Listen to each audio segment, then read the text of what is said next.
de la compte.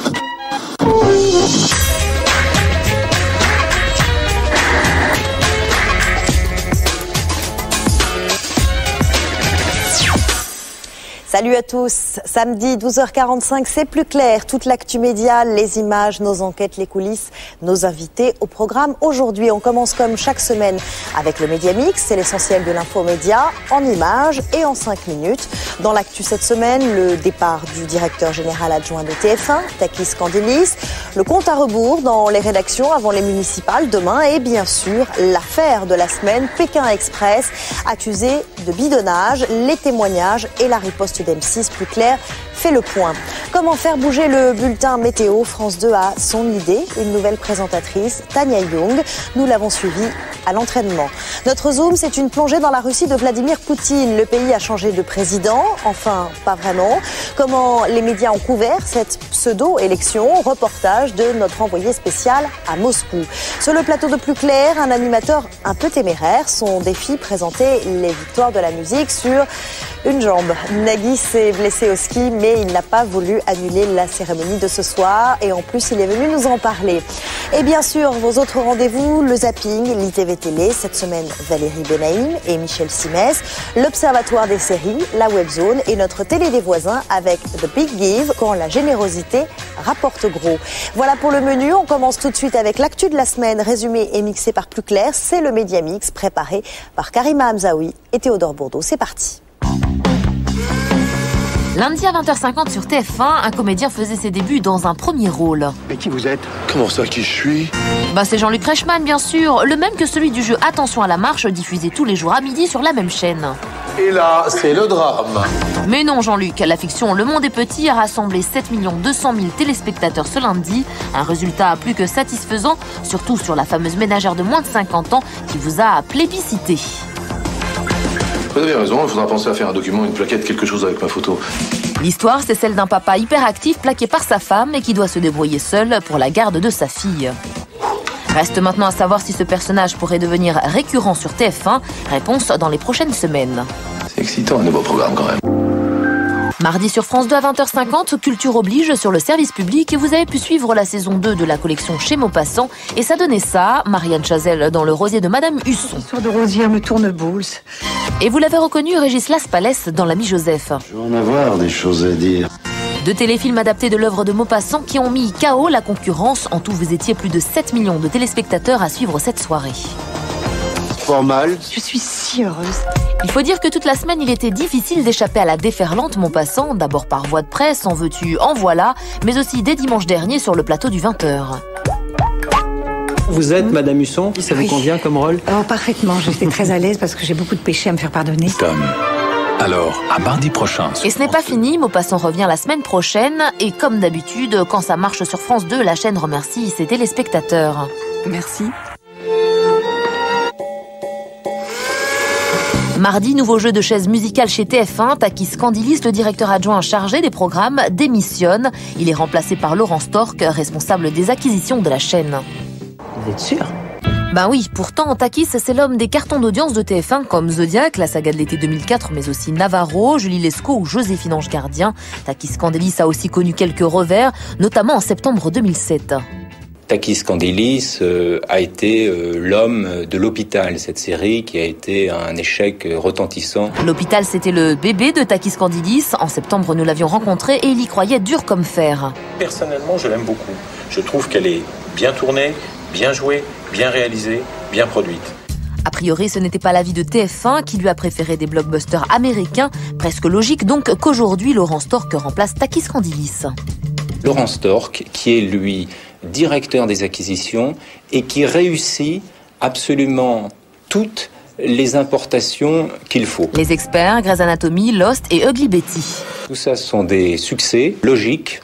C'est Laurent Stork qui devient patron des programmes à la place de Takis Candelis. Takis Candelis rejoint le groupe Lagardère après 9 ans passés au sein de TF1, une chaîne où décidément une page est en train de se tourner. Vendredi, à J-2 des élections municipales, première répétition à France 3 avant la soirée spéciale. Le problème avec les répétitions, c'est qu'on sait à peu près à quelle heure ça commence, on ne sait jamais à quelle heure ça se termine. Les présentateurs ont déjà leur marque, c'est le même plateau que celui des législatives l'an dernier. Bien sûr, il y a de l'économie, c'est aussi l'argent public. Non, il a été un peu refait ici et là, un peu rénové. Bon voilà, pour ces élections, franchement, ça passe très bien. En région, 24 rédactions sont mobilisées, soit 170 points de direct. Sur les municipales, France 3 se doit d'être à la hauteur de l'exercice. C'est une soirée qui va commencer à 18h40, qui va se terminer à 1h du matin. C'est ça le service public, c'est ça la différence avec les autres chaînes, les chaînes privées. Et encore une fois, n'importe quel téléspectateur dans n'importe quel coin du territoire pourra être informé en temps réel des résultats chez lui sur le plan national. Papa Louis. Bonjour à tous et merci d'être avec nous pour ce premier rendez-vous des municipales 2008. En attendant le direct, France 3 répète sur des images de Canal+. Les monitoring, les Français sont-ils amenés voter en ce 2020 ? Et Louis Laforge est déjà au taquet. En 2001, pour les municipales, on avait battu tout le monde en audience, donc on va essayer de refaire la même chose. Mardi, Alexia Laroche-Joubert tournait un pilote de l'adaptation de ce jeu américain Singing Bee qui devrait être prochainement diffusé sur TF1. Si la dirlo de la Starac est choisie, voilà à quoi cela pourrait ressembler. En attendant, jeudi, on apprenait qu'Alexia Laroche-Joubert quittait son poste chez Endemol en tant que directrice des programmes. À bientôt. Que va devenir Alexia Laroche-Joubert ? Eh bien, en créant sa propre société de production, elle rejoint aussi Stéphane Courby, l'ex-PDG d'Endemol France. Et si TF1 le veut bien, elle devrait toujours être dirlo de la Starac et continuer à danser lors des primes.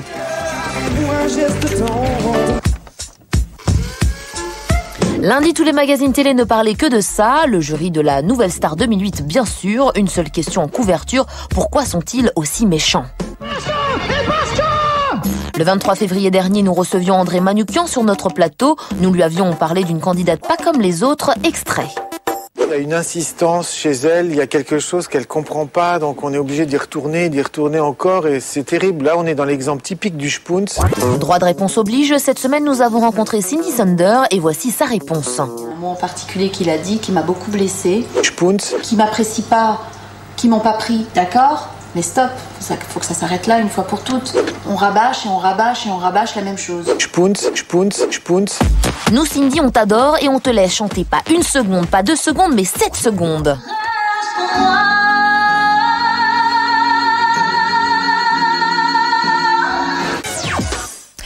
Pékin Express, pour les amoureux de la télé-réalité, c'est sans conteste ce qui se fait de mieux dans le genre. Seulement voilà, mercredi, accusation très grave contre l'émission d'M6. La course est bidonnée, affirme le Canard enchaîné, témoignage à l'appui. Les 2 hommes qui parlent ont travaillé pour l'émission. Réplique immédiate d'M6, Julien Dugast. Le mardi 22 janvier, M6 lançait la nouvelle saison de son jeu d'aventure Pékin Express, la route des Incas. 13 étapes à franchir, un continent à parcourir, 2 océans à rallier, et au terme de ces 45 jours de course et d'aventure, seule une équipe pourra remporter jusqu'à 100 000 €. Tout avait si bien commencé dans la joie, la bonne humeur et la capirina. Pourtant, mercredi, coup de théâtre, le Canard enchaîné dénonce une course bidonnée. Il y a de plus en plus de gens qui viennent témoigner en disant voilà, nous on a participé à des manipulations, on a triché, on a donné de l'argent à des chauffeurs pour qu'ils prennent des gens en stop. On a favorisé des équipes. C'est l'affaire médiatico-médiatique de la semaine. Un journaliste et le chef de projet de Pékin Express 2008 dénoncent des tricheries destinées à avantager certains candidats. Ma crainte, ça a été de dire mais on est peut-être, je suis peut-être au milieu d'une vaste escroquerie puisqu'il y a à la fin 100 000 € à gagner. Pour les novices, petit rappel des règles. Vous ne disposez sur l'ensemble du parcours que d'1 € par jour et par personne. Cet euro ne doit vous servir qu'à vous nourrir. Problème, des chauffeurs auraient été payés par la production pour emmener des candidats. J'ai moi-même participé, été complice de cette tricherie. J'ai payé des voitures, donc on ne peut pas me dire le contraire. J'ai payé des voitures sur ordre de la rédactrice en chef. Une pratique qui, si elle a bien eu cours, va à l'encontre des règles de Pékin Express. Vous avez enfreint le règlement aujourd'hui à 2 reprises. Vous avez payé pour avancer. C'est totalement interdit. Et du coup, tous les médias s'engouffrent dans cette brèche. Mercredi matin, Stéphane Rothenberg soutient le programme sur Europe 1. Et je ne vois pas à quoi ça pourrait servir. C'est-à-dire que faire avancer des gens sur quelques kilomètres quand vous en avez d'autres qui avancent, ça ne les ferait pas passer devant. Le lendemain, Libération publie des témoignages de cadreurs qui corroborent la thèse de la tricherie. Pendant ce temps-là, dans Le Parisien, Philippe Stolz, le producteur de l'émission, se défend. Ça fait 3 ans que je suis sur le terrain et j'ai emmené des centaines et des centaines de techniciens en 3 ans. Et aujourd'hui, on apporte plus de crédit sur ces 3 personnes qui parlent ou ces 4 personnes qui parlent que sur les centaines d'autres personnes en fait qui sont parties. Et ça, c'est vraiment dommage parce que c'est préjudiciable et c'est pas ce qu'on veut par rapport à Pékin Express puisque le Pékin Express, c'est l'aventure. La justice pourrait prochainement trancher sur ce parole contre parole. Mais la vraie question finalement, c'est ce buzz va-t-il ou non booster l'audience de Pékin Express mardi prochain ? Je serais pas surpris qu'il y ait des gens qui se jettent sur la poste de télé mardi soir pour justement regarder. Que voulez-vous, c'est comme ça, hein. C'est le monde du spectacle. La météo, c'est le programme le plus regardé à la télévision, mais pas forcément le plus facile à renouveler. Sur France 2, en même temps que le printemps, arrive une nouvelle recrue, Tania Young, débauchée d'ITélé. Avant sa première, la nouvelle Miss Météo du service public s'est entraînée cette semaine avec son boss Laurent Romeshko. Un training météo, ça donne quoi? Réponse en images avec Christelle Rebière.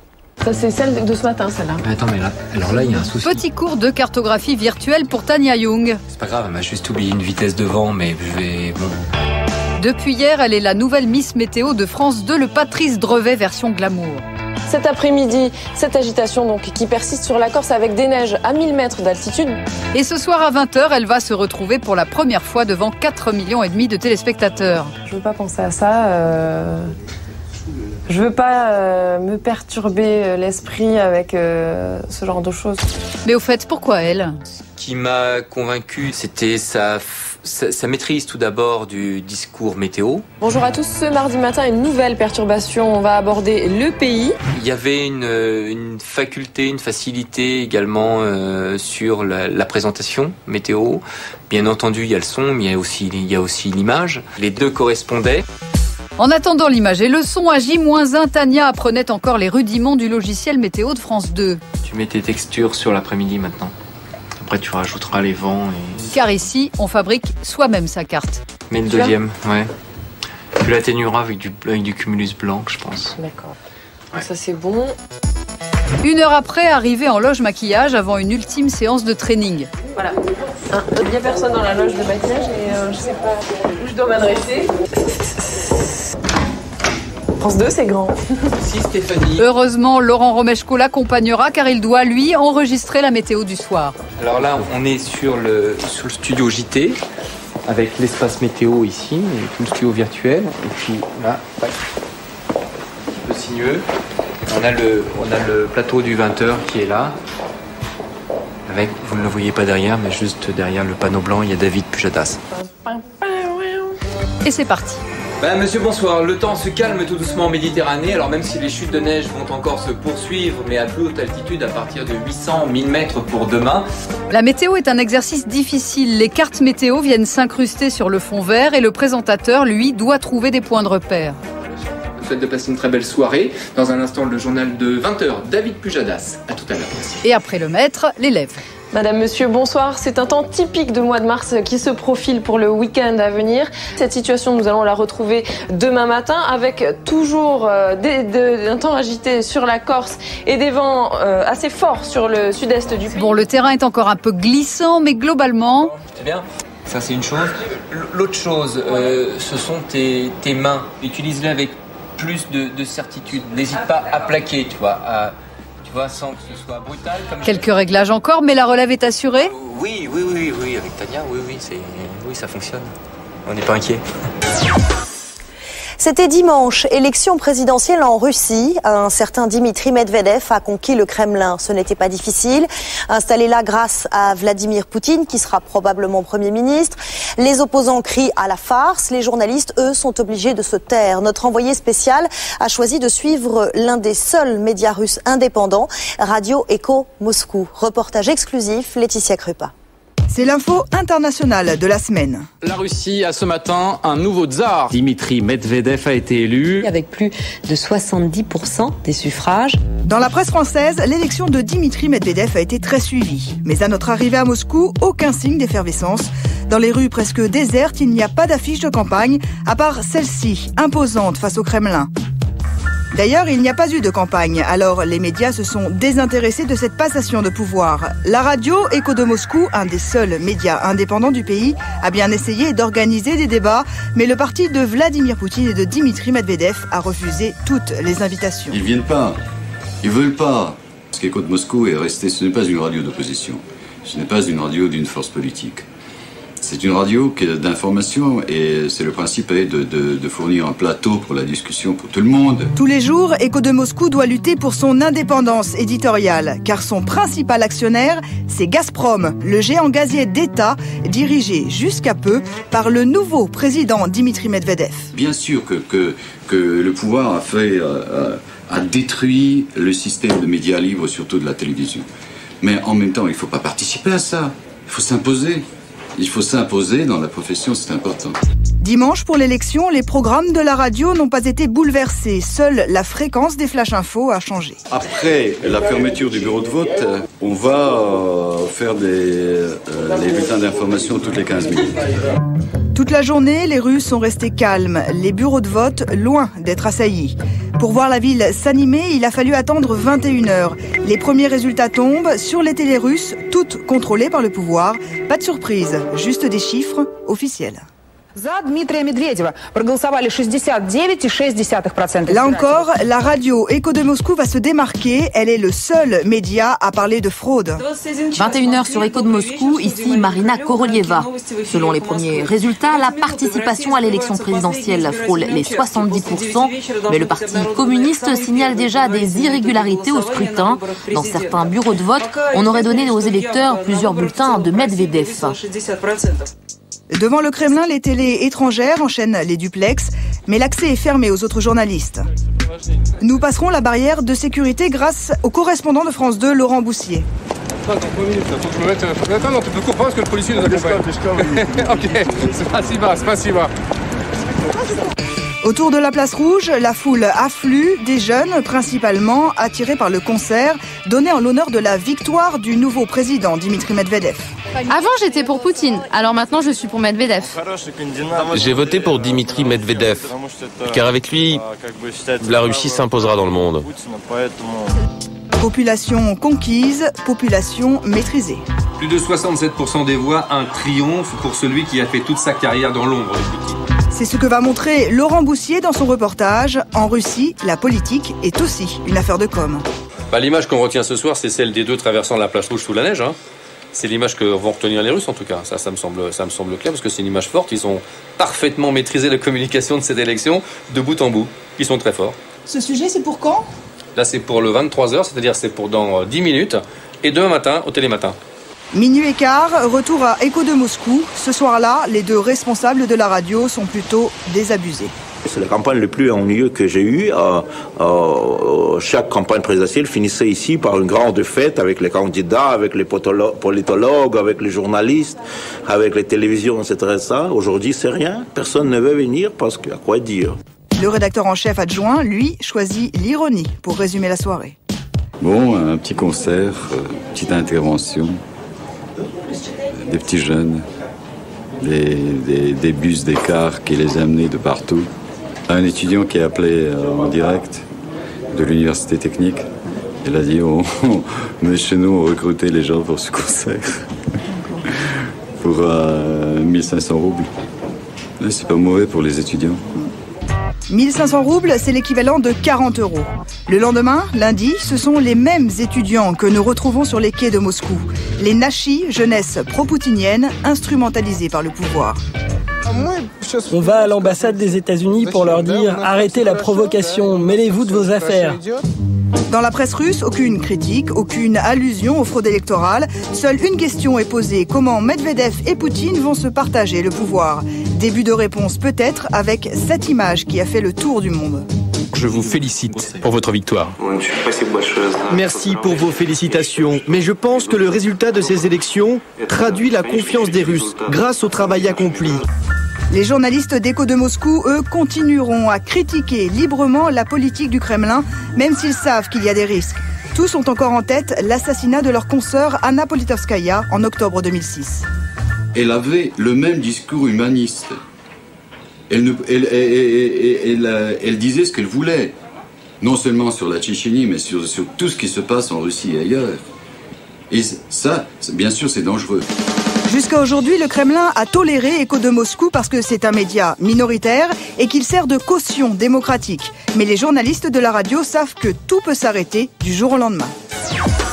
À suivre après la pub, le zapping, l'ITV Télé. Cette semaine, Valérie Benaïm et Michel Simès, l'Observatoire des séries, la télé des voisins. Vous retrouverez aussi la Webzone. Vous verrez que l'équipe de campagne présidentielle ne date pas d'hier aux États-Unis. Et bien sûr, notre invité, Nagui, est avec nous pour les victoires de la musique. C'est juste après la pub.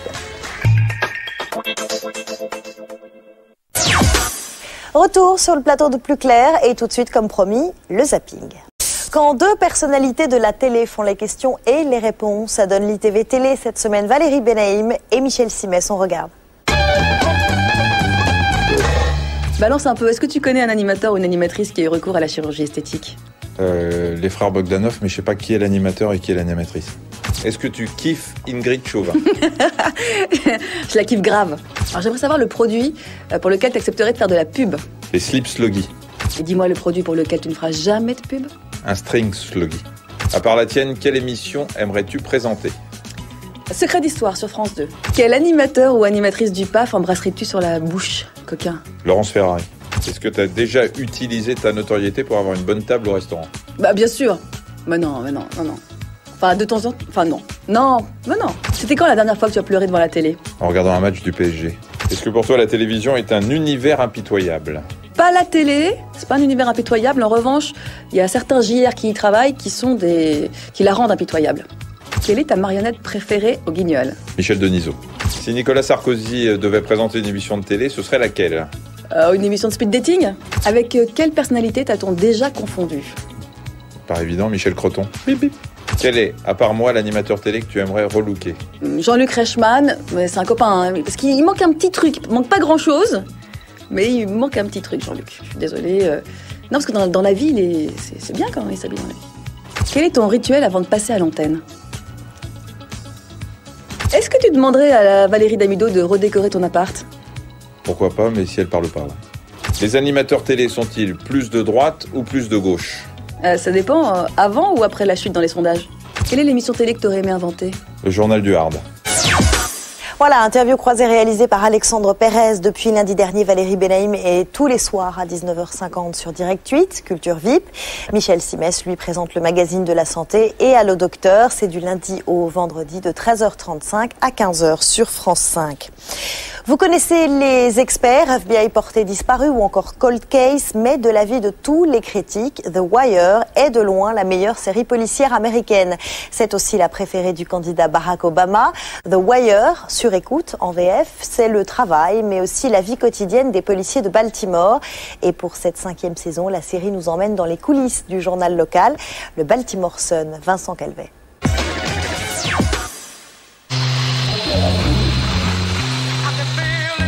The Wire, en français sur écoute, c'est sans doute la série policière la plus réaliste jamais tournée.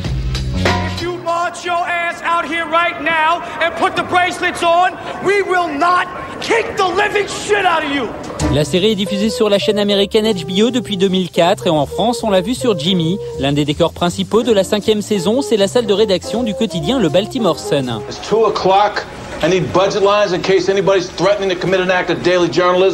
Le journaliste américain Bruce Crumley, correspondant en France pour Time Magazine, a regardé pour nous plusieurs scènes. Je vois des choses que je reconnais de ma propre vie dans les salles de rédaction. Par exemple, le rédacteur qui raconte des histoires drôles mais véridiques. I'm sorry to bother you, Mr. Mayor, but my desk wants to know. Oh shit, I see it. So, finally, Tom Del Santo, he puts his ear down his desk like this and he says, "My desk tells your desk to go fuck itself." Je rappelle, on avait une columniste à Time qui malheureusement est morte il y a 2 ans, mais qui a couvert la Maison Blanche pendant 40 ans. Et les histoires, les anecdotes qu'il pouvait raconter, mais c'était génial. You can't evacuate people. A building could be evacuated. To evacuate a person is to give that person an enema. Les vieux qui voient tout de suite l'utilisation d'un mot qui est non correct. Moi, j'ai au moins une douzaine de choses pareilles où j'ai appris que j'ai mal. Enfin, j'utilisais une phrase qui n'était pas l'anglais correctement. That's right. You don't evacuate people. J'avais le boule parce que j'avais l'air de méga con, mais j'ai jamais fait la même erreur 2 fois. Pas étonnant que ces scènes soient si crédibles. Le créateur de Surécoute, David Simon, est un ancien journaliste au Baltimore Sun. La série parle très bien du malaise actuel de la presse américaine. I heard they're closing the Foreign Bureau. Everything. I heard layoffs as bad as in Philly. Cette 5e saison sera la dernière de cette série que les retardataires sont invités à découvrir. It's 2 o'clock, people. Need budget lines. Dans Californication, les nuits de David Duchovny sont bien remplies. What is your name? Would you rather just fuck me and never know? Oh fuck, who says romance is dead? Mais les réveils sont parfois difficiles. David Duchovny joue le rôle de Hank Moody, un écrivain en panne d'inspiration qui va de fille en fille et qui souhaite reconquérir son ex. C'est la bonne nouvelle de la semaine, Californication arrive enfin en France. À quoi est-ce que tu penses? Je pense à quel point je pouvais détester cet endroit de chiottes. C'est M6 qui va diffuser cette série un peu sulfureuse sur les bords. C'est pas la première fois qu'M6 diffuse des séries justement qui vont loin. Deep Talk va aussi très très loin. Donc nous, ce qui nous rassure plutôt, c'est de voir que l'humour et la finesse des situations restent toujours le dernier rempart contre justement la vulgarité ou le fait d'aller trop loin. C'est un peu un retour au bercail pour Duchovny, puisque c'est sur M6 qu'on avait découvert ce comédien dans X-Files. C'était il y a 14 ans. Bon, depuis, il a bien changé. Parle à mon cul. Californication revient de loin. Le groupe de rock les Red Hot Chili Peppers a voulu faire changer le nom de cette série, qui reprend celui de leur album sorti en 99. Mais finalement, le nom de la série restera inchangé. Californication, c'est donc sur M6, tous les vendredis soirs vers 23h20, vous êtes prévenus.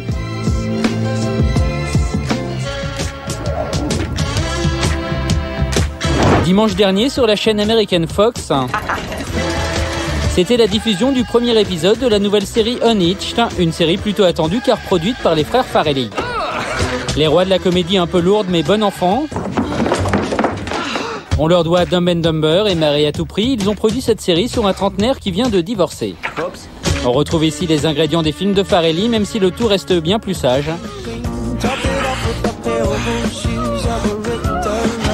Malgré la présence en guest d'un grand taré de la télé américaine, Johnny Knoxville, le héros de Jackass. 7 millions de téléspectateurs ont suivi ce premier épisode, un résultat plutôt décevant. Il marche sur des béquilles mais sera sur scène 4 heures durant ce soir. Nagui n'allait pas laisser un stupide accident de ski lui gâcher ses victoires de la musique. Ce n'est pas la première fois que Nagui produit le spectacle, mais la première fois qu'il le présente seul. Alors comment va-t-il faire ce soir? Comment va-t-il faire pour ses autres émissions? Son agenda est surchargé. Nagui est venu nous en parler sur le plateau de Plus Clair. Des béquilles et du planning. Avec ses béquilles. Bonjour Charlotte. Merci d'être venu avec vos béquilles. Je vous en prie, c'est comment des ça choses. va? Ça va comme des centaines de milliers de personnes parce que je me rends compte qu'il y a plein de gens qui ont eu des problèmes de genoux, de ligaments, de déchirures. C'est pas bien grave, il y a des choses beaucoup plus graves dans la vie, mais C'était au ski, donc racontez-nous ce qui s'est passé. Je ne me rendais pas compte de l'importance de la mobilité pour la télé. Oh, rien, enfin voilà, sale neige, fixation trop serrée et à 2 à l'heure. Peut-être la tête ailleurs. Non, ça c'est une vanne que je fais en disant que c'était à 2 à l'heure, mais non, c'est vraiment dans une descente et puis le corps va dans un sens, le pied dans l'autre. Et ça fait crack. Ça a passionné la presse. Hein. Alors cette semaine, l'accident de ski, Nagui. Sincèrement, j'y suis pour rien. Très honnêtement, c'est arrivé la semaine dernière et sur la piste, au moment où j'étais seul à ce moment, précis de l'accident, et il y a deux, trois personnes qui sont passées et qui sortent leur portable. Je me dis, sympa, ils vont appeler les secours. Non, ils font des photos. Donc, j'ai trouvé ça bizarre comme réaction, un tout petit peu. Et c'est vrai qu'après, il y a des choses qui me sont passées par la tête, comme Que va-t-il se passer professionnellement dans les 15 jours, 3 semaines qui viennent, surtout quand les médecins vous annoncent que vous en avez pour 6 voire 8 semaines au minimum. Alors vous avez dit que la première chose à laquelle vous avez pensé, c'est le boulot. Oui, c'était pour moi un problème de responsabilité. En tout cas, vous l'avez dit, hein, vous avez un planning super chargé. Les victoires de la musique, donc ce soir, on va en parler dans un instant. Il y a aussi les enregistrements du jeu quotidien de la mi-journée. Tout le monde veut prendre sa place. Taratata. N'oubliez pas les paroles. Vous allez faire comment? Et Virgin Radio tous les matins. Et Virgin Radio tous les matins. Eh ben, on va faire comme tout le monde. On va le faire un tout petit peu lentement pour se déplacer, en prenant sur soi, en travaillant, en comptant sur les gens qui sont autour. Et pour revenir sur la com, encore une fois, je préférais donner une interview précise pour dire que, voilà, il y a eu un accident, tout va bien, pas de rumeur. Ça n'a pas empêché certains journalistes de vouloir en rajouter avec des photos dramatiques et annonçant c'est la rançon une du grave. Succès. Non, c'est la rançon de la presse qui, à un moment donné, cherche de quoi elle peut parler. Mais c'est pas une opération de com que j'ai faite, hein, je vous promets. Bon, ça marche fort en tout cas pour vous en ce moment. Jeudi, c'était la 500e de Tout le monde veut prendre sa place. C'est tous les jours à midi pile sur France 2. Record historique d'audience en février, 22,5% de part d'audience. Est-ce que vous êtes fier de faire un jeu 100% français? Je dois être sincère. C'est bien, mais c'est pas l'essentiel. La leçon à tirer de l'expérience de Tout le monde veut prendre sa place, et de continuer d'ailleurs, c'est qu'il faut laisser le temps à une émission, même à un jeu, de trouver ce rendez-vous, son public, et de s'installer. Les premières audiences étaient plutôt autour de 11 ou 12%, pour arriver à faire le double ensuite au bout d'un an, 1 an et demi. Ça prouve que tout ne peut pas commencer du jour au lendemain à 25 ou 30% de part de marché. Est-ce que les relations sont bonnes avec la direction, Patrick de Carolis, Patrice Duhamel, en ce moment? Excellente. Vous avez discuté avec eux de cette réforme, de la suppression de la publicité sur le service public. Vous en pensez quoi? Le fait est que le lendemain de la déclaration de notre président, j'étais dans le bureau de Patrice Duhamel pour un rendez-vous. Et il y avait 2 de France Télévisions. Voilà, il y avait Patrick de Carolis et Patrice. On en a parlé un tout petit peu. Il y avait ce côté un peu chaos debout que tout le monde pouvait ressentir, à juste titre. La première chose que j'ai pensé, c'était visible, c'était surtout, est-ce qu'on va pouvoir continuer de travailler? Et si oui, sur quel genre de programme? Et si oui, avec quels moyens? Ce sont des questions assez simples. Quand vous dites dans le JDD dimanche dernier, si la décision est prise de diffuser des documentaires animaliers ou des directs de danse classique, je dois avouer que je suis pas très douée pour les entrechats. Et je rappellerai, moins en ce moment, oui. Je rappellerai ceux à qui j'ai dit non il n'y a pas si longtemps. Vous dites pas qui ni quand. Mais non, parce que ça sert à rien. Ça sert à rien. Je vais vous dire une chose. Pourquoi vous le dites alors? Je rappellerai ceux à qui j'ai dit non. Parce qu'il n'y a pas 36 000 possibilités. Si dans le service public on me dit vous arrêtez demain de faire Tout le monde prend sa place, taratata, n'oubliez pas les paroles. Vous allez sur M6 ou TF1? Il n'y a que 2 chaînes sur lesquelles je pourrais éventuellement faire le même genre de programme, c'est-à-dire de divertissement ou de prime ou de jeu quotidien. Mais en disant que j'ai dit non il n'y a pas si longtemps, ça veut dire qu'ils vous ont appelé ou vous avez été en contact avec eux et qu'il y avait effectivement des projets au cas où. Voilà. D'accord. Le karaoké à la télé, ça marche fort. N'oubliez pas les paroles, c'est le samedi à 19h. C'est une adaptation d'un jeu à succès aux États-Unis, Don't Forget the Lyrics. Est-ce que vous craignez l'arrivée d'un concurrent direct, The Singing Bee, sur TF1, enfin l'adaptation de The Singing Bee, qui est à peu près sur le même principe, ça devrait s'appeler Envoyer la musique. Alors, ça s'appelle Envoyer la musique? Ça devrait s'appeler Envoyer la musique. Les pilotes ont... C'est vrai que l'abeille chantante, ça passait pas très bien en français. Quoi, on se demande au moins Envoyer la musique, on sait de quoi ça parle. À la limite, la pie qui chante, ça aurait été bien, mais bon, c'est déjà pris. Honnêtement, je le crains pas plus que les émissions, notamment de Benjamin sur le blind test, qui avait été produite aussi, qu'il y ait des jeux musicaux qui existent. Mais là, pour le coup, c'est très ressemblant, quoi. On lance la musique avec les paroles qui passent en sous-titres, ça s'arrête, il faut continuer à chanter. Donc on a vraiment 2 concepts jumeaux. C'est vrai. Bon, et votre jumeau, ça devrait être... Moi, je veux dire que le meilleur gagne, et puis voilà, on verra. Que le meilleur gagne. Ce serait Flavie Flamand, Alexia Laroche-Joubert, Vincent Lagaffe ou Sébastien Follin. Enfin, en tout cas, c'est les 4 qui ont tourné les pilotes cette semaine. Quel est le concurrent que vous redoutez le moins? Le moins, c'est pas sympa. C'est pas sympa. Non, ils ont tous un genre... ça dépend si Alexia danse. Elle danse dans le pilote, en tout cas. Elle danse dans le pilote. Oui. Yes. Alexia. Le retour de la gaffe, ça serait un bel événement, oui. Ça serait un bel événement. Flavie fait des variétés, elle les tient bien. Sébastien est quelqu'un qui, au-delà d'un problème capillaire, je blague, et j'aime beaucoup Sébastien, est quelqu'un de brillant, d'intelligent, et que j'ai eu la chance de connaître sur une station de radio et hors antenne, et qui est, voilà. Mais après, il faut voir. Oui, parce que pour qu'une sauce prenne, c'est pas de juger des animateurs, de juger un concept, c'est le bon animateur qui va avec le bon concept. Alors, par rapport à votre concept, l'adaptation de N'oubliez pas les paroles, comment vous définiriez la Nagis Touch? Je suis extrêmement schizophrène, mais alors pas assez pour vous donner une réponse à cette question. Qu'est-ce que vous avez voulu apporter à ce programme alors? Je sais pas. J'ai juste voulu m'amuser, mélanger deux genres. C'est instinctif chez vous, c'est pas... Non, c'est mélanger deux genres que j'adore, c'est-à-dire le jeu et la musique. En ce moment, si on fait le bilan, ça marche bien, ça marche très bien même, ça n'a pas forcément toujours été le cas. Absolument. Est-ce que vous parleriez d'un retour en force? Comment vous l'expliquez?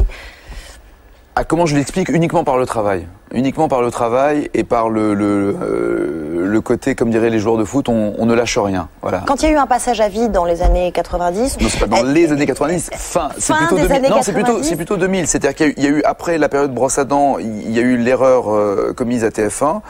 Ensuite nulle part ailleurs pendant un an, et le flottement, voilà, en 2000 donc, et après le flottement est arrivé là en 2001-2002 où j'avais vraiment, j'angoissais en me disant mais est-ce qu'il faut pas que j'arrête? Ah oui, carrément, vous avez douté à ce point-là, vous avez pensé à tout arrêter? Mais quand vous passez des coups de fil et qu'on vous prend même pas au téléphone, on vous rappelle pas, ou pire, ce que l'on m'a fait, je crois que la chose la plus humiliante, ça a été d'attendre pendant 3-4 semaines d'avoir un rendez-vous avec un directeur de chaîne, de finalement obtenir un rendez-vous, d'arriver au rendez-vous et d'attendre un quart d'heure, une demi-heure, 1 heure, 1h15. Comme un débutant, c'était avec quelle chaîne?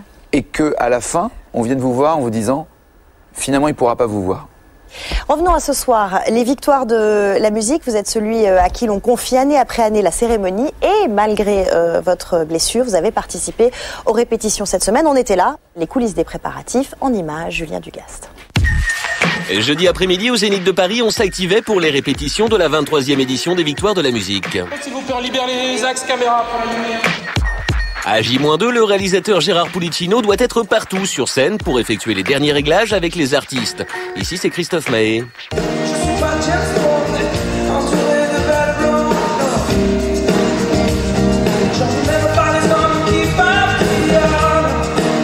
Un orchestre de 30 musiciens en direct, 12 caméras, des kilos de lumière, une scène énorme. Du coup, le réalisateur n'a qu'une seule vraie crainte.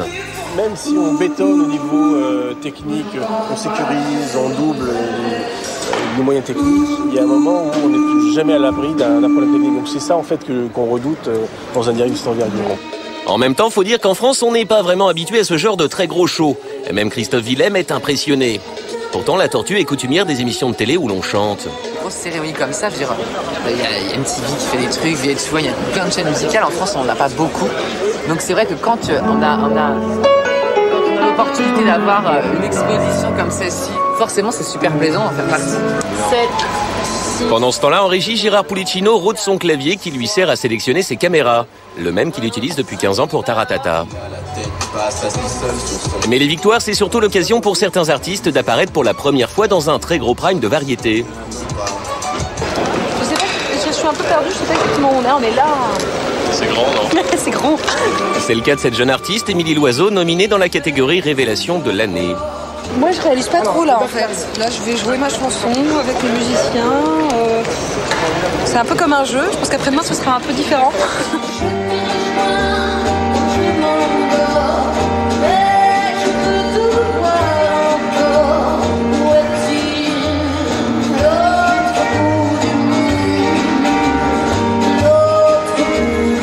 Bon, on va pas se mentir, les victoires de la musique, c'est aussi le rendez-vous du show Biz. J'habite à la Garenne. La preuve avec Michael Youn, un fan des victoires. On peut en parler loin de Nagui et Pulicino parce que ils sont juste là. C'est pas nous. J'ai toujours regardé les victoires tous les ans. C'est vraiment mon émission préférée. J'adore. Je m'endors pas. Gilles Bressan nous a rejoint. Vous êtes président de l'Association des Victoires de la Musique, 23e édition. Bonjour. Bonjour. Est-ce que vous avez eu peur quand vous avez appris que Nagui s'était blessé? Après, elle dit oui, les médias ne font pas trop autour de la blessure. Bon, je vais te dire, j'ai pensé meilleur présentateur que skieur, premier truc. Ensuite, j'ai eu peur pour lui. Sur le côté, quel le risque pour l'émission? Franchement, jamais douté. Je le connais et j'ai pas douté une seconde qu'il assurerait. Vraiment. Est-ce qu'il va y avoir des aménagements particuliers au Zénith ce soir, justement, pour pallier votre difficulté à vous déplacer, Nagui? Je suis désolée de... Les rampes, les Victoires de la musique, quand même, c'est la fête des artistes. Donc, on est là pour présenter les artistes, qu'ils jouent, qu'ils soient dans les meilleures conditions possibles. Et on tend, vous savez qu'on a toujours un débat sur le rythme de l'émission, et on tend plutôt à réduire le temps où on parle, le temps, les raccords plateaux. Tout à fait. C'est 1 minute par intervention de remerciements. Enfin, en tout cas, avec le travail qu'on fait avec Nagui depuis l'année dernière, c'est de donner le maximum de place à la musique. Des hommages sont prévus à Henri Salvador, Carlos et Fred Chichin. Vous avez choisi quel angle, quelle façon de leur rendre hommage? C'est toute la problématique des hommages qui est qu'évidemment, ça ne se ressemble pas, que d'abord ça ne répond pas tout à fait au même caractère artistique. Donc, écoutez, sur Fred Chichin, on a fait un magnifique tableau avec les plus grands guitaristes français qui vont venir et rendre hommage à Fred qui nous a quittés. Et puis Vanessa Paradis qui va chanter Syracuse. Tu balances tout, d'accord. D'accord. Et à toi pour Carlos. Non, mais gardons une part de surprise et de magie. Merci en tout cas d'être venu nous parler de ces victoires de la musique. On va passer à tout à fait autre chose. Notre télé des voisins. Aux États-Unis, avoir du cœur peut rapporter gros. Depuis le 2 mars, la célébrissime présentatrice Oprah Winfrey fait le bien autour d'elle. Elle sélectionne 10 candidats, leur confie une grosse somme d'argent et leur donne pour défi d'aller aider son prochain. Le meilleur philanthrope gagne $1 million. C'est l'idée généreuse et lucrative du show The Big Give. Vincent Calvet.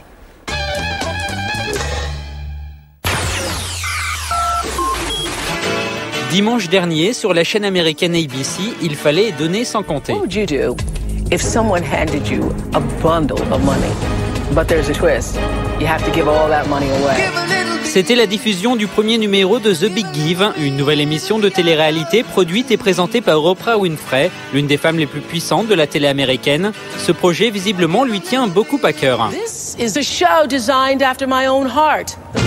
Le principe demandait à des candidats de réaliser le rêve de parfaits inconnus, bref, faire le bien. S'il y avait une émission de télé-réalité sur la gentillesse, les gestes de la gentillesse, l'approche de la gentillesse, je suis convaincu qu'il y a beaucoup de gens qui, par mimétisme, s'y mettraient. Tout commence avec un casting façon Nouvelle Star où l'on recherche des candidats pleins de bonnes intentions et venus d'horizons différents. Made my first $1 million before I graduated high school. In the Army, I was a captain. I also led 126 soldiers in Iraq. As a pageant contestant, I have faced some competitors. I've had my dress cut up. Et c'est Oprah Winfrey en personne qui prévient au téléphone chacun des 10 candidats sélectionnés.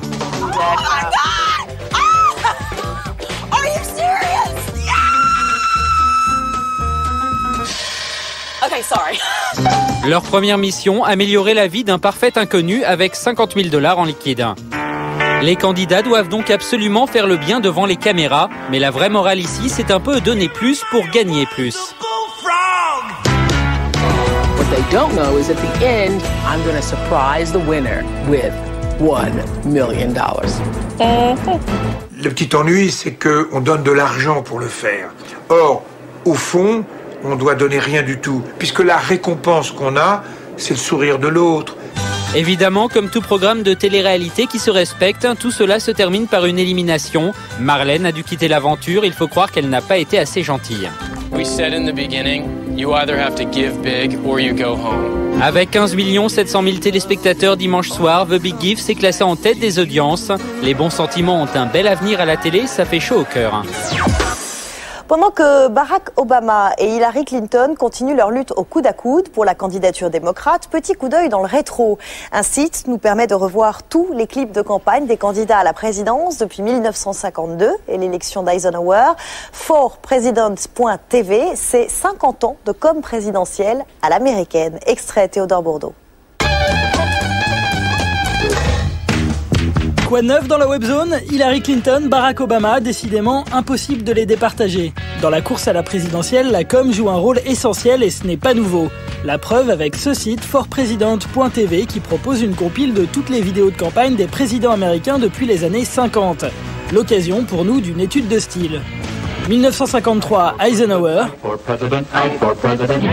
1961, Kennedy. Deux présidents qui font de la politique en musique. 1963, rien à voir, Lyndon Johnson remporte l'élection avec un clip plutôt flippant. Vote for President Johnson on November 3rd. Il faut aller jusqu'en 1977 pour trouver quelque chose d'un peu plus Hollywood avec Jimmy Carter, chemise de cow-boy à la Steve McQueen.